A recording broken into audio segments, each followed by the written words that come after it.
انا یکوش سرودی جدا گشتم زیدامونت پناهت بر خدا مادرم میتونه بخونه. جدا گشتم زیدامونت پناهت بر خدا مادر،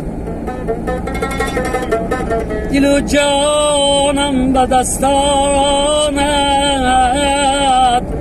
پناهت بر خدا مادر.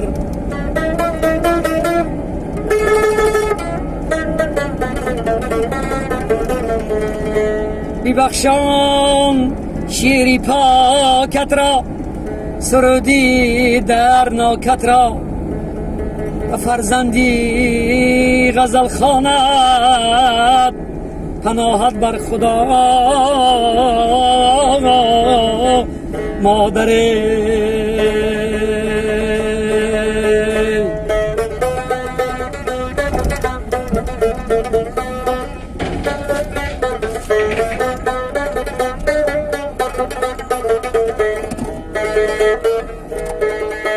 از خانه چشمی من صفایی مادر، چون نوری دلم نوری زیایی مادر.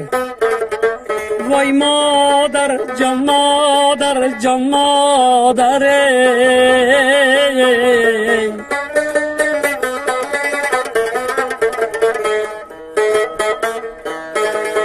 باور نکنم تمام دنیا گوید، صد بار اگر خاله به جای مادر، یک باری دیگر قدم زند روی زمین، من سجده کنم به پیش پای مادر. وای مادر از خانه چشم من صفای مادره.